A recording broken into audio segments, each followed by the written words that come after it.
আমি ঝড়ের কবল থেকে বাঁচতে এক নির্জন গুহায় আশ্রয় নিতে বাধ্য হলাম, আর সেই গুহার ভেতরে আমি যা পেলাম তা গ্রামবাসীদের চিরকালের জন্য নাড়িয়ে দিয়েছিল।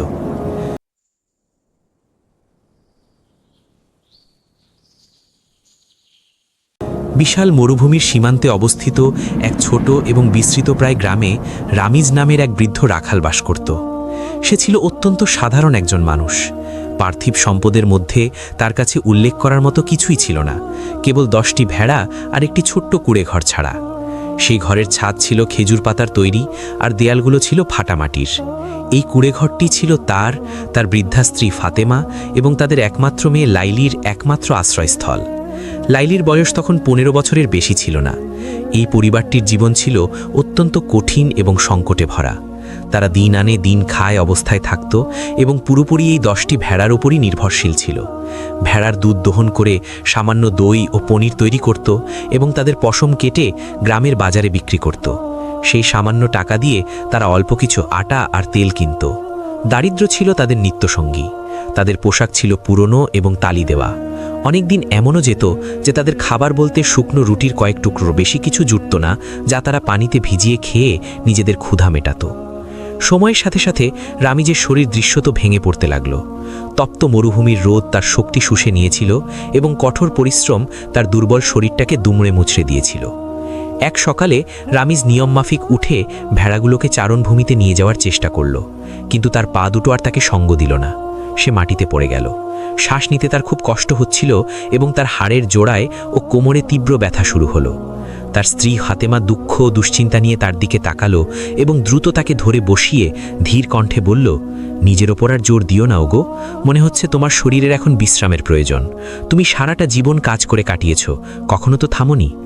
রামিজ বুক ভরা দীর্ঘশ্বাস ফেলে কুড়েঘরের দরজার দিকে তাকালো এবং বলল, কিন্তু ভেড়াগুলোকে কে নিয়ে যাবে? হে ফাতেমা, এটাই আমাদের রোজগারের একমাত্র উপায়। যদি এই ভেড়াগুলো এখানে থাকে তবে না খেয়ে মরবে, আর যদি এরা মারা যায় তবে এদের পরে আমরাও মারা যাব। আমাদের কাছে না থাকবে খাবার, না থাকবে টাকা। লাইলি চুপচাপ এসব দেখছিল। নিজের বাবাকে অসহায় এবং ভেঙে পড়তে দেখে তার বুকটা ব্যথায় ভরে উঠল। সে ছিল অত্যন্ত নেককার এবং বাবা মায়ের সেবা পরায়ণ এক মেয়ে। কম বয়স হওয়া সত্ত্বেও তার মধ্যে ছিল অসাধারণ বুঝশক্তি এবং দুর্লভ সাহস। সে ঢিলেঢালা পোশাক পরত, যা তার শরীরকে পুরোপুরি ঢেকে রাখত, এবং একটি সাধারণ হিজাব দিয়ে নিজের চুল ও ঘাড় আবৃত রাখত। যদিও তার পোশাক ছিল দরিদ্রদের মতো, কিন্তু তার চেহারা ছিল মাসুমিয়াত, নিষ্পাপ এবং অল্পে তুষ্টির আলোয় উদ্ভাসিত। লাইলি তার বাবার কাছে এলো, তার সামনে বসে পড়ল এবং শান্ত ও আত্মবিশ্বাসী কণ্ঠে বলল, চিন্তা করবেন না আব্বু, আপনার জায়গায় আমিই ভেড়া চড়াবো। রামিজ বিস্ময় এবং করুণার সাথে তার দিকে তাকিয়ে বলল, তুমি মা? মরুভূমি বড় কঠিন, রোদ প্রখর আর পথ অনেক লম্বা। আমার ভয় হচ্ছে তোমার ক্লান্তি আর পথের বিপদ নিয়ে। তুমি যে এখনো অনেক ছোট। লাইলি তার বাবাকে সান্ত্বনা দেবার জন্য হেসে বলল, আমি বড় হয়েছি আব্বু, আর আমি আপনার থেকেই তো ভেড়া চড়ানো আর নিরাপদ পথে চলা শিখেছি। আমি সতর্ক থাকব, বেশি দূরে যাব না এবং সূর্য ডোবার আগেই ফিরে আসব। আমার ওপর ভরসা রাখুন, রিজিকের চিন্তা করবেন না, আল্লাহ আমাদের সাথে আছেন। লাইলির পীড়াপিড়ি এবং পরিবারের তীব্র প্রয়োজনের সামনে বাবার মেনে নেওয়া ছাড়া আর কোনো উপায় ছিল না। সে মেয়ের জন্য দোয়া করল, কিন্তু তার মনে একটা ভারী বোঝা চেপে বসল যে তার মেয়ে এত কম বয়সে এত বড় দায়িত্ব কাঁধে তুলে নিচ্ছে। সেই দিন থেকে লাইলির জীবন পুরোপুরি বদলে গেল।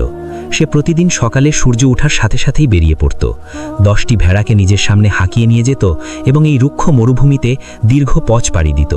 কোথাও একটু বেঁচে যাওয়া ঘাস কিংবা এখানে সেখানে গজিয়ে ওঠা সবুজ ঝোপঝাড় খুঁজত। রোদ তার চেহারা ঝলসে দিত, বালি তার কাপড়ে ঢুকে পড়ত এবং সে ক্লান্তি ও পিপাসা অনুভব করত। কিন্তু সে সবর করত এবং আল্লাহর সন্তুষ্টির জন্য তা সহ্য করত, কেবল তার দুর্বল বাবা মায়ের খাতিরে। সন্ধ্যায় সে ক্লান্তিতে চূর হয়ে ফিরে আসত। বেশি হাঁটার কারণে তার পা ব্যথায় টনটন করত, কিন্তু সে নিজের ক্লান্তি লুকিয়ে রাখত এবং মা বাবার সামনে হেসে কথা বলতো, যাতে তারা নিজেদের দোষী মনে না করেন।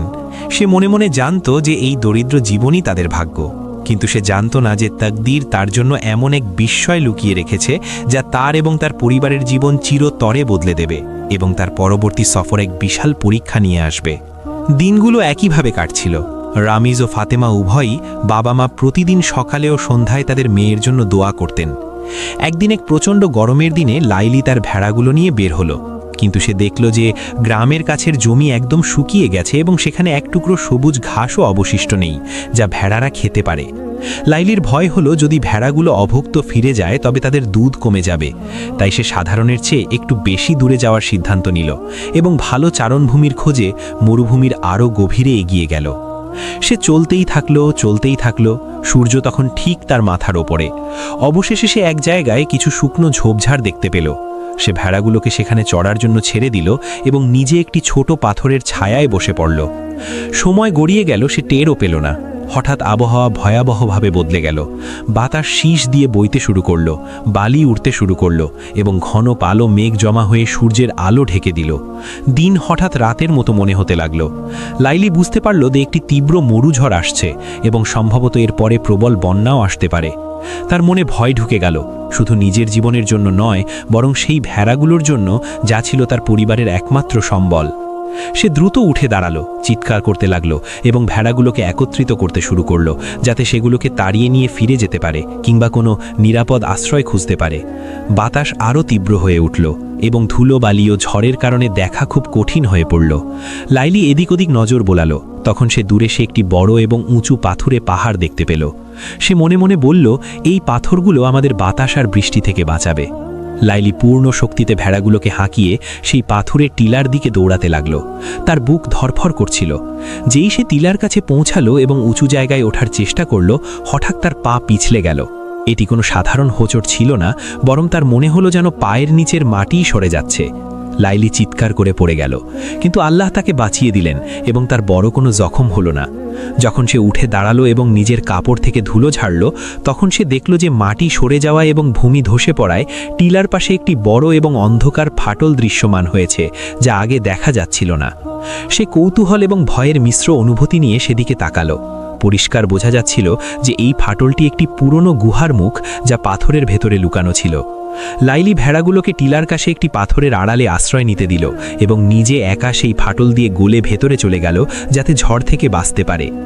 গুহার ভেতরটা ছিল নিস্তব্ধ এবং তা বাইরের তীব্র বাতাসের শব্দ থেকে একদম বিচ্ছিন্ন ছিল।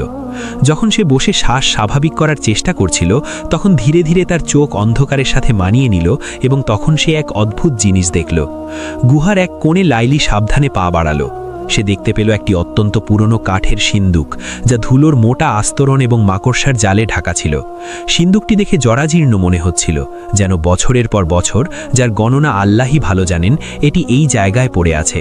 তার মনে কৌতূহল জেগে উঠল। সে সিন্দুকটির ঢাকনা থেকে ধুলো পরিষ্কার করল। তখন একটি মরিচে ধরা লোহার তালা নজরে এলো, যা সিন্দুকটিকে বন্ধ করে রেখেছিল। সে হাত দিয়ে খোলার চেষ্টা করল, কিন্তু ব্যর্থ হলো। তবে আর্দ্রতা এবং সময়ের প্রভাবে তালাটি খুব দুর্বল হয়ে পড়েছিল।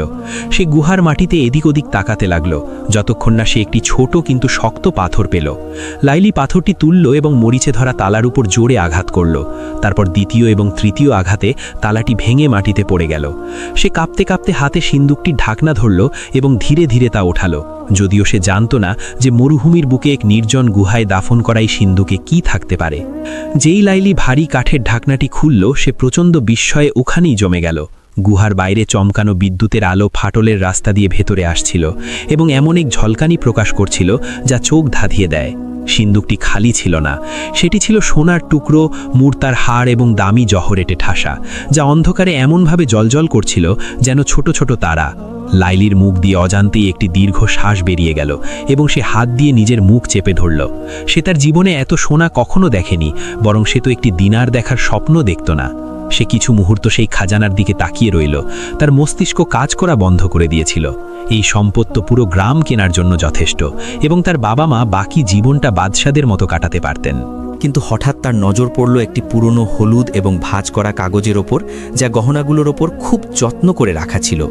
লাইলি সেই কাগজটি তুলে নিল এবং কষ্ট করে পড়তে লাগলো, কারণ লেখাগুলো অস্পষ্ট হয়ে গিয়েছিল এবং কাগজটি সময়ের প্রভাবে জরাজীর্ণ ছিল। কাগজের ওপর লেখা তারিখটি ছিল 20 বছর আগের। লেখাটি কাঁপা কাঁপা হাতে লেখা বলে মনে হচ্ছিল, যেন লেখক প্রচণ্ড ভয় বা বিপদের মধ্যে ছিলেন। লেখাটি ছিল এমন: আমি মনসুর সওদাগর এই শব্দগুলো লিখছি এবং আমি জানি না আমি বেঁচে ফিরতে পারবো কিনা। আমি একটি বড় কাফেলার সাথে বাগদাদ থেকে পণ্যের এক বিশাল বাণিজ্য নিয়ে বেরিয়েছিলাম এবং আমার সারা জীবনের সঞ্চয় এই সিন্ধুকে রেখেছিলাম। কিন্তু আমার চাচাতো ভাই কাজিম আমার সাথে বিশ্বাসঘাতকতা করেছে। সে তার লোকদের নিয়ে আমার পিছু ধাওয়া করেছে এবং মরুভূমিতে কাফেলার উপর হামলা করেছে, যাতে সব কিছু লুটে নিতে পারে। আমি এই সিন্ধুকটি নিয়ে কোনো মতে পালিয়ে এসেছি এবং এই গুহায় লুকিয়েছি, কিন্তু তারা আমার খুব কাছে পৌঁছে গেছে। আমি এই সিন্ধুকটি এখানে রেখে যাচ্ছি এবং বাইরে গিয়ে তাদেরকে এর জায়গা থেকে দূরে রাখার চেষ্টা করব এবং গুহার মুখ বন্ধ করে দেব। হে ওই ব্যক্তি যে এই সিন্ধুকটি পাবে, আমি তোমাকে মহান আল্লাহের কসম দিচ্ছি, এই সম্পদ আমার স্ত্রী এবং আমার ছোট ছেলে সাআদের হক। এটি কিয়ামত পর্যন্ত তোমার কাছে আমানত রইল যে তুমি এটি তাদের কাছেই পৌঁছে দেবে এবং এর মধ্য থেকে কিছুই নেবে না, কারণ কাজিম তাদের জন্য কিছুই অবশিষ্ট রাখবে না। লাইলি পড়া থামিয়ে দিল এবং গুহার ঠান্ডা দেয়ালে হেলান দিয়ে বসে পড়ল। কাগজটি তার আঙুলের মাঝে কাঁপছিল এবং তার দম বন্ধ হয়ে আসছিল। এই কাহিনীটি ছিল ভয়াবহ এবং এতে ঘটে যাওয়া জুলুম ছিল একদম স্পষ্ট। ওই লোকটিকে হত্যা করা হয়েছিল এবং এই সিন্দুক ২০ বছর ধরে এখানে দাফন হয়ে পড়েছিল কোনো এক আমানতদারের অপেক্ষায়। লাইলির মনে এক কঠিন দ্বন্দ্ব শুরু হয়ে গেল। সে তার বৃদ্ধ বাবা মায়ের কথা ভাবল, তাদের দারিদ্র্য, সেই ক্ষুধা যা তাদের পেট চিরে ফেলছিল, এবং সেই কুড়েঘরটির কথা যা যে কোনো সময় তাদের ওপর ভেঙে পড়তে পারত। শয়তান তার মনে কুমন্ত্রণা দিতে লাগল, ওই লোক তো অনেক আগেই মারা গেছে, হয়তো তার স্ত্রী ও ছেলেও মারা গেছে, কিংবা কোথাও দূরে চলে গেছে। এই সম্পদ নিয়ে নাও এবং নিজের পরিবারের জীবন বাঁচাও, এই জায়গার ব্যাপারে তুমি ছাড়া আর কেউ জানে না। কিন্তু তার বিবেক এই আওয়াজের চেয়ে অনেক বেশি শক্তিশালী ছিল এবং তার নেককার বাবার দেওয়া শিক্ষা ছিল আরও মজবুত। তার বাবার সেই কথাগুলো মনে পড়ে গেল যা তিনি সবসময় হালাল ও হারামের ব্যাপারে বলতেন। সে সিন্দুকটির দিকে এমনভাবে তাকালো যেন সেটি আগুনের আংড়া এবং নিজেকে বলল, আমি আমার মা বাবাকে এমন সম্পদ কিভাবে খাওয়াতে পারি যা তার মালিকের রক্তে রঞ্জিত?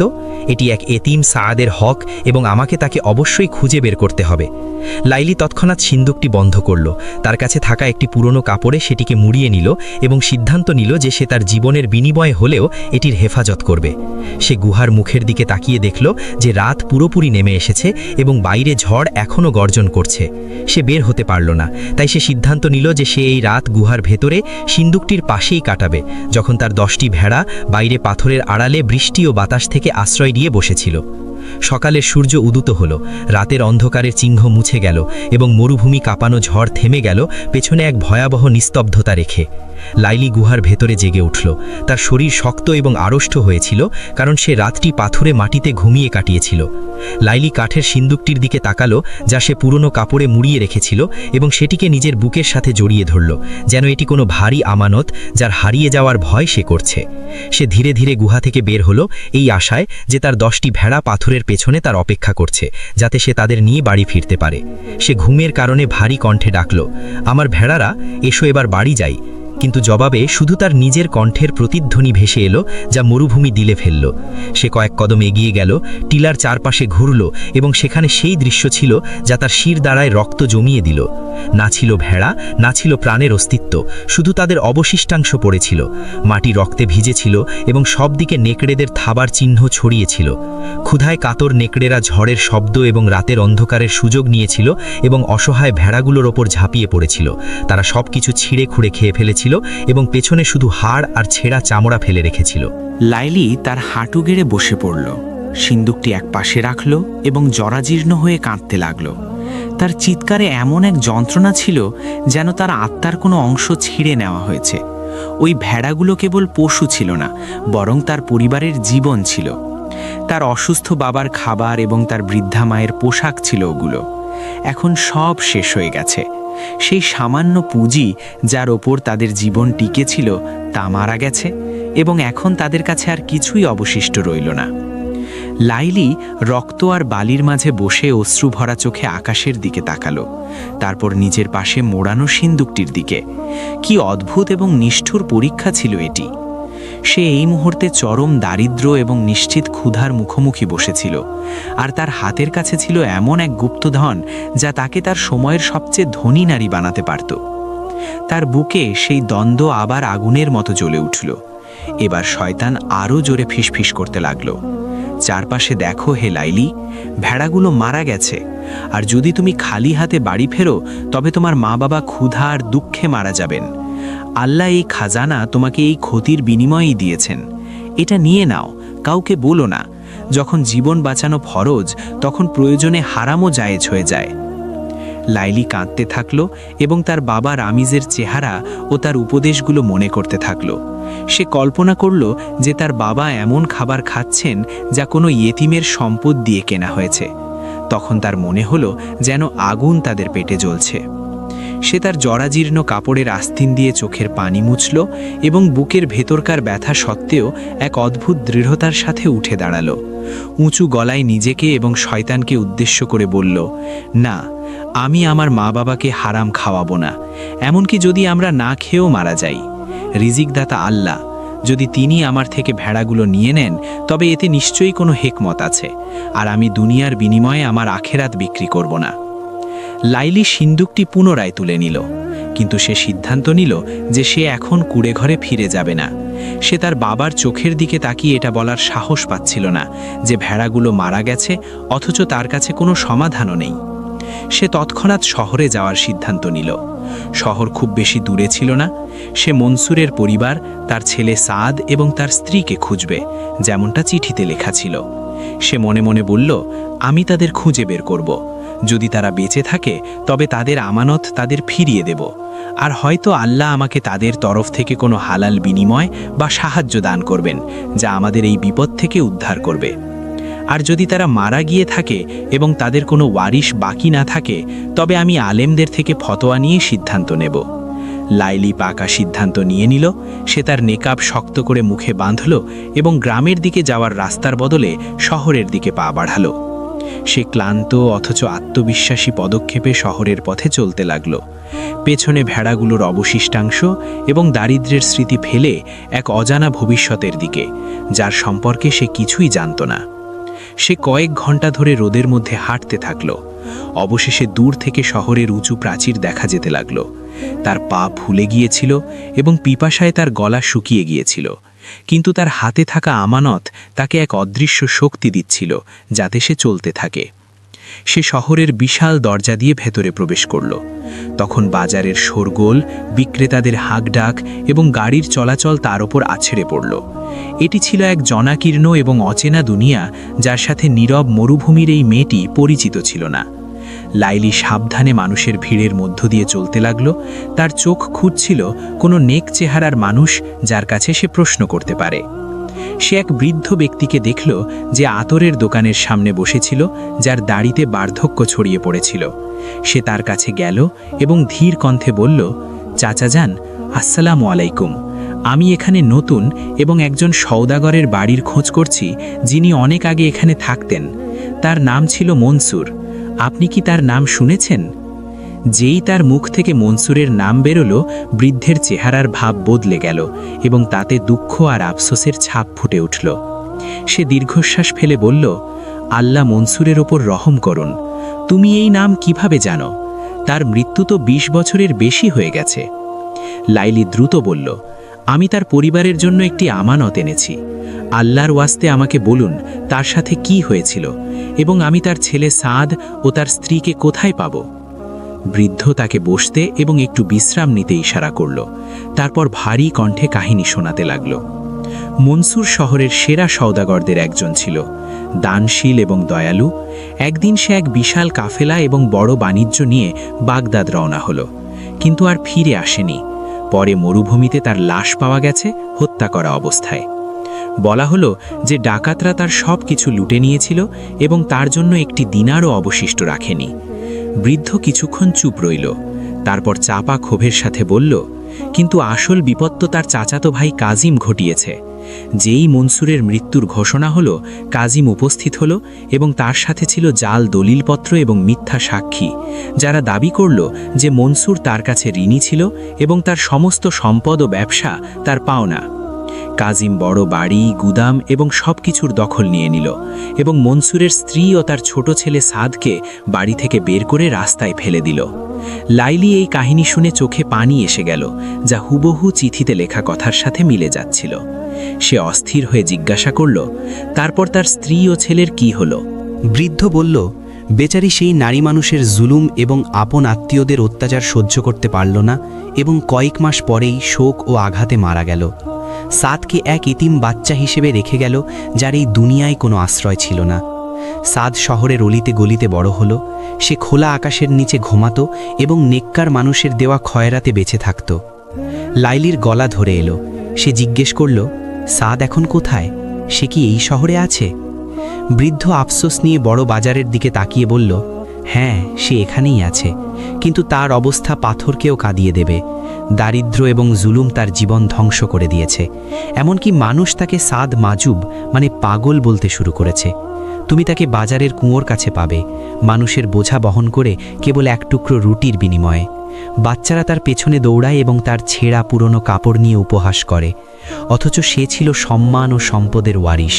কিন্তু আজ কাজিম তার হক মেরে আরাম আয়েশ করছে এবং নিজের প্রাসাদে থাকছে।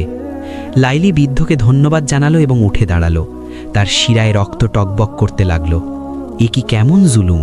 খুনি এবং লুটেরা শাহজাদার মতো বাঁচছে, আর নিহতের ছেলে পাগল ও ভিখারির মতো জীবন কাটাচ্ছে। লাইলির মনে পড়ে গেল তার মা বাবা এবং সেই ভেড়াগুলোর কথা যা মারা গেছে, এবং সে নিজের অবস্থার সাথে সাদের অবস্থার তুলনা করল। হ্যাঁ, সে গরিব ছিল, কিন্তু তার কাছে ছিল ভালোবাসাময় মা বাবা এবং সুস্থ বিবেক। আর সাদ, তার থেকে তো সব কিছু কেড়ে নেওয়া হয়েছে। এখন তার বিশ্বাস আগের চেয়েও দৃঢ় হলো যে আল্লাহ তাকেই এই আমানতের জন্য নির্বাচন করেছেন। সে সিন্দুকটি শক্ত করে ধরল এবং ভিড়ের মধ্য দিয়ে দ্রুত বাজারের কুয়োর দিকে এগিয়ে গেল। তার চোখ সেই যুবককে খুঁজছিল, যার ওপর তার নিজের আত্মীয়রাই জুলুম করেছিল, যাতে সে তার ছিনিয়ে নেওয়া হক ফিরিয়ে দিতে পারে। লাইলি বাজারের বিশাল ময়দানে পৌঁছালো। চারদিকে বিক্রেতাদের আওয়াজ, ঘোড়ার হেসার ধ্বনি এবং মানুষের কোলাহল ছিল। বাতাসে মশলা এবং চামড়ার গন্ধ ভেসে বেড়াচ্ছিল। কিন্তু লাইলির চোখ দুনিয়ার চাকচিক্যে আটকালো না। সে কেবল সাদকে খুঁজছিল। চেহারা এবং ভিড়ের মাঝে লাইলি সাদের ব্যাপারে জিজ্ঞেস করতে লাগল। সে একজন কুলি মজুরকে প্রশ্ন করল। সে উপহাসের সাথে হাত দিয়ে ইশারা করে পুরনো কুয়োর কাছে এক অবহেলিত জায়গার দিকে দেখালো এবং হাসতে হাসতে বলল, সাদ মাজুবকে খুঁজছ? ওই যে ওখানে বস্তা আর আবর্জনার সাথে বসে আছে, এই অপেক্ষায় যে কেউ তার দিকে হাড় বা রুটির টুকরো ছুঁড়ে দেবে। লাইলির বুক ধড়ফড় করতে লাগল এবং সে নির্দিষ্ট দিকে এগিয়ে গেল। সেখানে সে এমন এক দৃশ্য দেখল যা তার মুখ থেকে শব্দ বের হওয়ার আগেই তাকে কাঁদিয়ে দিল। সে দেখল প্রায় 25 বছর বয়সী এক যুবককে। সে ধুলোমলিন মাটিতে কুঁকড়ে বসে আছে। তার পরনে ছেঁড়া পুরনো ন্যাকড়া, যা কোনো মতে তার জরাজীর্ণ শরীর ঢাকতে পারছে না। তার চুল ঘন এবং ধুলোয় জট পাকানো, যা তার চেহারার বেশিরভাগ অংশ ঢেকে রেখেছে। তার পা নগ্ন, ক্রমাগত হাঁটার ফলে শক্ত এবং ফাটা। সে হাতে শুকনো রুটির একটি টুকরো ধরে আছে, যা সে ছোট ছোট টুকরো করে ভেঙে নিজের পাশে বসা একটি ক্ষুধার্ত বিড়ালকে খাওয়াচ্ছে। নিজের স্পষ্ট ক্ষুধা সত্ত্বেও সে প্রাণীটিকে নিজের ওপর প্রাধান্য দিচ্ছে। লাইলি নিজের জায়গায় স্থবির হয়ে রইল। ইনিই কি মনসুর, সেই মহান সওদাগরের ওয়ারিশ? ইনিই কি সেই সম্পদের মালিক যা আমি আমার হাতে বয়ে বেড়াচ্ছি?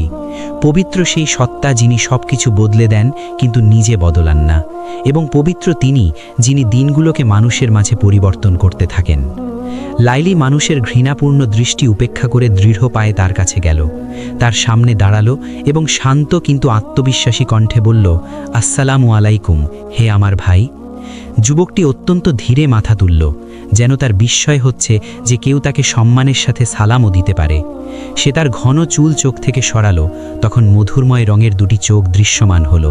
তাতে ছিল ভাঙন এবং গভীর দুঃখ, কিন্তু তার সাথে ছিল বুদ্ধিমত্তার এক ঝিলিক যা দারিদ্র্য মুছে ফেলতে পারেনি। সে ভারী এবং দুর্বল কণ্ঠে বলল, ওয়ালাইকুম আসসালাম। তুমি কি চাও যে আমি তোমার কোনো বোঝা বহন করি? আমি শক্তিশালী, এক টুকরো রুটির বিনিময়ে ওজন তুলতে পারি। লাইলির বুকে তার কথাগুলো খঞ্জরের মতো বিঁধল। সে কান্না চেপে রেখে বলল, না হে আমার ভাই, আমি তোমার সেবা নিতে আসিনি, বরং তোমার সেবা করতে এসেছি। তুমি কি সাদ বিন মনসুর? যেই সে তার বাবার নাম শুনল, সাদের শরীর ঝটকা দিয়ে কেঁপে উঠল। তার ঠোঁট কাঁপতে লাগল এবং সে মাথা নিচু করে মাটির দিকে তাকিয়ে রইল। তিক্ততার সাথে বলল, আমার এক বাবা ছিল ওই নামের, আর একসময় আমারও একটা নাম ছিল, কিন্তু আজ আমি কেবল এক নামহীন পথিক। না আমার কোনো নাম আছে, না কোনো আপনজন। লাইলি কারো পরোয়া না করে বাজারের ধুলোময় মাটিতে তার সামনে হাঁটু গেড়ে বসে পড়ল এবং কাপড়ে মোড়ানো কাঠের সিন্দুকটি তার কোলে রেখে দিল। সাদ সিন্দুকটির ওজন অনুভব করল এবং বিস্ময়ের সাথে সেদিকে তাকালো। লাইলি দৃঢ় কণ্ঠে বলল, নিজের মাথা তোলো সাদ, তুমি না মাজুব, পাগল আর না ভিখারি। এই সিন্দুক তোমার বাবা মনসুর ২০ বছর আগে তোমার জন্য রেখে গিয়েছিলেন।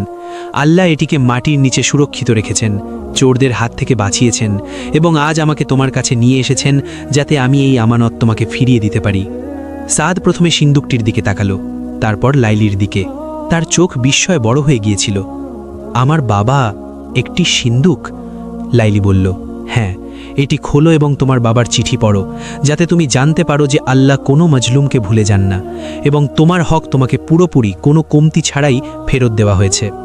সাদের কাঁপতে থাকা হাতগুলো জরাজীর্ণ কাপড়টি সরালো। পুরনো কাঠের সিন্দুক এবং ভাঙা তালা বেরিয়ে এলো। কৌতূহলবশত কয়েকজন পথচারী তাদের ঘিরে জড়ো হলো। বাজারের ওই কোণে এক অদ্ভুত নিস্তব্ধতা নেমে এলো। সাদ ঢাকনার ওপর হাত রাখল এবং ধীরে ধীরে সেটি তুলল। সূর্যের আলো সোনা এবং জহরতের ওপর পুড়তেই এমন এক ঝলকানি তৈরি হলো যা সবার চোখ ধাঁধিয়ে দিল এবং সাদের নিভে যাওয়া অস্তিত্বে যেন পুনরায় প্রাণ সঞ্চার করল।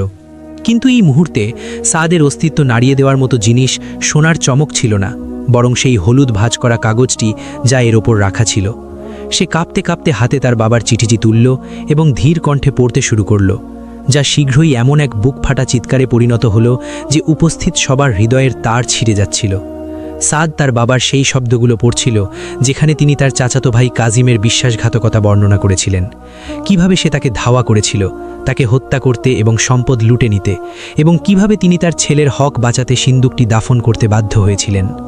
পড়তে পড়তে সাদের চোখ দিয়ে অশ্রু প্রবাহিত হতে লাগল। সেই অশ্রু তার চেহারা থেকে অপমানের ধুলো ধুয়ে দিচ্ছিল। তার ভাঙা অবয়ব তীব্র ক্রোধ এবং রাজকীয় গাম্ভীর্যে বদলে যেতে লাগল, এমন এক গাম্ভীর্য যা মানুষ তার মধ্যে আগে কখনো দেখেনি। সাদ বাজারের মাঝখানে দাঁড়িয়ে গেল। তার চারপাশে তখন শত শত মানুষ জড়ো হয়ে গেছে। সোনার চমক এবং কান্নার শব্দে আকৃষ্ট হয়ে এসেছিল যারা। তাদের সামনে সাদ কাগজটি উঁচিয়ে ধরল এবং এক বজ্রকণ্ঠে চিৎকার করে উঠল, যা বাজারের কোনায় কোনায় কম্পন তুলল। হে শহরবাসী, সাক্ষী থাকো, আমি তোমাদের মাঝে এক মজলুম ভিখারি হয়ে বেঁচেছিলাম, আর আমার হত্যাকারী আমার বাবার প্রাসাদে আরামে ঘুমাতো। এটি আমার বাবার লেখা এবং তার রক্ত মাটির নিচ থেকে ফরিয়াদ করছে। ঠিক সেই মুহূর্তে সাদ এক মজুব থেকে বদলে ইনসাফ দাবি করা এক নেতায় পরিণত হলো। সে লাইলির দিকে গভীর কৃতজ্ঞতাপূর্ণ দৃষ্টি দিল, তারপর সিন্দুকটি তুলল এবং ক্রোধ এবং সংকল্পে ভরা লম্বা পদক্ষেপে কাজিমের প্রাসাদের দিকে রওনা হলো। মানুষ এক বিশাল মিছিলের মতো তার পেছনে চলতে লাগল। তাকবীর এবং তেহলিলের ধ্বনি বাতাসে প্রতিধ্বনিত হতে লাগল, কারণ এখন সবার কাছে সত্য প্রকাশিত হয়ে গেছে। মিছিলটি প্রাসাদের সামনে পৌঁছল। সাদ বাইরের দরজা ভেঙে ভেতরে পা রাখল এবং মানুষ তার পেছনে ছিল। কাজিম প্রাসাদের উঠোনে বসেছিল, 50 বছরের এক শক্তিশালী এবং ক্ষমতাবান দেখতে লাগা ব্যক্তি। সে তার দাড়ি কলপ করত যাতে বার্ধক্য লুকাতে পারে, এবং তার মধ্যে বিলাসিতা এবং অহংকারের ছাপ স্পষ্ট ছিল। সে মনে করত দুনিয়া তার পায়ের নিচে এবং এই ক্ষমতা কখনো শেষ হবে না। যখন সে শোরগোল শুনল এবং সাদকে তার জরাজীর্ণ কাপড়সহ মানুষের ভিড় নিয়ে ভেতরে আসতে দেখল, সে অহংকারের সাথে উঠে দাঁড়ালো এবং কর্কশ গলায় বলল, এসব কি ফালতু ব্যাপার? আমার হাভেলিতে ঢোকার সাহস তোমাদের হলো কি করে? ওই পাগলটাকে বাইরে ফেলে দাও। কিন্তু সাদ না কাঁপল, না এক কদম পিছু হটল। সে সোজা কাজিমের দিকে এগিয়ে গেল এবং তার সামনে চিঠিটি তুলে ধরে দৃঢ় কণ্ঠে বলল, আমি পাগল নই হে কাজিম, আমি সাদ বিন মনসুর, আর এটি আমার বাবার সেই চিঠি যা তিনি সেই দিন লিখেছিলেন যেদিন তুমি তার সাথে বিশ্বাসঘাতকতা করেছিলে। কাজিমের নজর যেই সিন্দুকটির ওপর পড়ল, সে তৎক্ষণাৎ সেটি চিনতে পারল। তার চেহারা ফ্যাকাশে হয়ে গেল এবং সে 2 কদম পিছিয়ে গেল। চাকরদের সামনে তার শক্তিশালী এবং অভিজাত ভাবমূর্তি ভেঙে পড়তে লাগল। সে ভয়ে লুকাতে গিয়ে চিৎকার করে বলল, প্রহরীরা, ওকে ধরো, এ চোর, এ প্রতারক। কিন্তু ঠিক সেই মুহূর্তে শহরের কাজী এবং পুলিশের প্রধান জনতার সাথে সেখানে পৌঁছলেন। কাজী হাতে চিঠিটি নিলেন এবং তৎক্ষণাৎ মনসুরের হস্তলেখ এবং তার মোহর চিনতে পারলেন, সেই মোহর যা জাল করা অসম্ভব ছিল। কাজী অপরাধের বিস্তারিত পড়লেন, তারপর কাজিমের দিকে তাকালেন। কাজিমের কপাল বেয়ে ঘাম ঝরতে লাগল। সে বুঝতে পারল যে 20 বছর ধরে তিল তিল করে গড়ে তোলা তার জুলুম আর অত্যাচারের সাম্রাজ্য মাত্র এক মুহূর্তের মধ্যে ধসে পড়তে যাচ্ছে।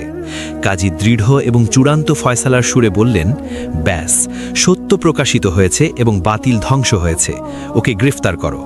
সিপাহীরা কাজিমের উপর ঝাঁপিয়ে পড়ল, মানুষের সামনে তাকে শিকল দিয়ে বেঁধে ফেলল এবং অপমানিত ও লাঞ্ছিত করে প্রাসাদ থেকে হিচড়ে বাইরে নিয়ে গেল। সাদ ওখানেই দাঁড়িয়ে নিজের চোখের পানি মুছতে থাকল। তার বিশ্বাস হচ্ছিল না যে ২০ বছরের এক ভয়ানক দুঃস্বপ্ন শেষ হয়েছে এবং আল্লাহর অনুগ্রহে এবং এক গরিব কিন্তু আমানতদার মেয়ে লাইলের বদৌলতে ইনসাফ কায়েম হয়েছে, সেই মেয়ে যাকে দুনিয়ার চাকচিক্য পথভ্রষ্ট করতে পারেনি। কয়েক ঘন্টার মধ্যেই শহরের অবস্থা একদম বদলে গেল। কাজিমকে কারাগারের অন্ধকার প্রকোষ্ঠে নিক্ষেপ করা হলো।